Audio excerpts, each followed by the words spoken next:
कोणाच्या ग्रुपला दिसतंय? हे आपलं स्वतःचंच आहे चॅनल. त्याच्यावर आता हे तुमचं हे मडकं तयार करण्याची जी हे कला आहे, हां. ही कला मी टाकीत आहे यूट्यूबला माझ्या चॅनलवर.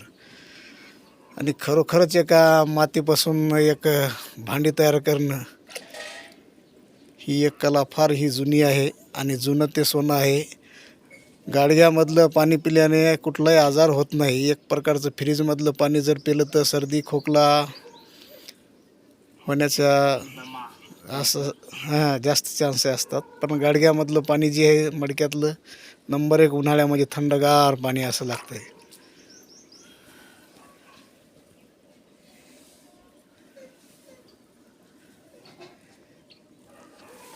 परंपरागत व्यवसाय आहे तुमचा, आहे का नाही?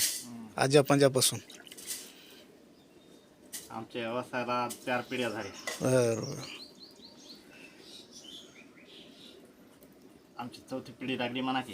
बरं बरं बरं बरं. आता मोठं नंतर तयार होतं का गाडगं हे झाल्याच्या नंतर? आता हे झालं की तिथं ठोकणं लागतं याला. बरं बरं, इथं असं. हां, मग हे अशी तयार होते. बरं बरं बरं. आता ही याची आकृती झाली. हां हां हां.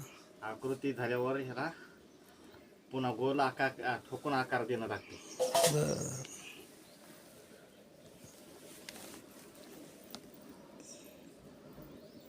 खरोखरच भांड्यासारखं तयार केलं आहे का नाही?